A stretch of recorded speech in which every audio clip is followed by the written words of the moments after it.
Hey everyone, thank you so much for clicking on this Netflix review. The fact that you're willing to sacrifice a few minutes out of your day to consume my content really means the world to me.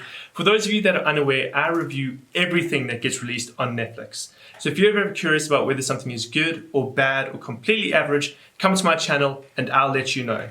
So guys, today we're going to be talking about Things Heard and Seen, starring Amanda Seyfried. She was amazing in this role. She was definitely the standout performance.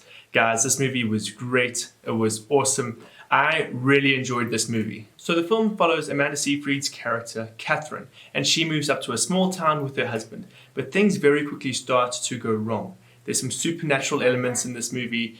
There's, actually, I'm not going to say too much more. The story, I mentioned earlier how Amanda Seyfried gave a great performance and she was the standout aspect of this film, but the story is just as good. I went in without watching the trailer, without reading any reviews for this movie, and I was pleasantly surprised with the depth of the story, the layers of the narrative, and what the story decides to leave out, because there is quite a bit that they leave out and they leave open to interpretation.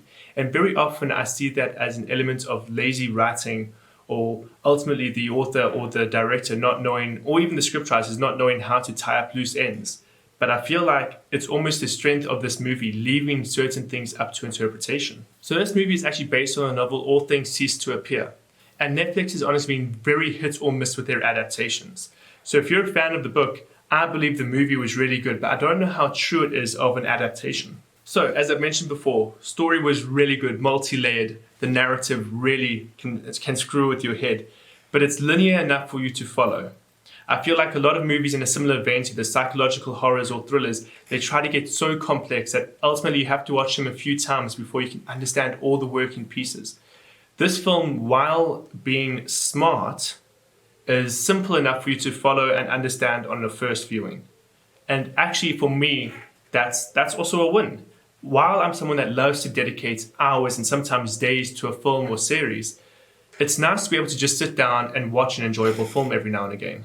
I'm having to be very careful with this review because I feel like I'm just going to be singing this thing's praises non-stop. And while it's not a perfect film, I believe it is very good. Another good aspect of the film, or another highlight of the film, was of course the cinematography and the set. This is an absolutely beautiful film. The location is brilliant and beautiful, incredibly warm. And so the cinematography reflects that. And it's a very interesting take because we are so used to these psychological thrillers or horror movies where a family moves into a new house and the house is painted in an evil light, in a deceptive light, and the color grading tends to be cold. But in this film, the house seems very welcoming and the color grading is warm and it's a very pretty, attractive house. And the locations around it are beautiful.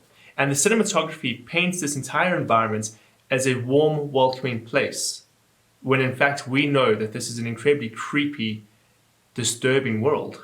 And so I think the contrast between the cinematography and the visuals and the reality of the situation is actually another highlight for this film.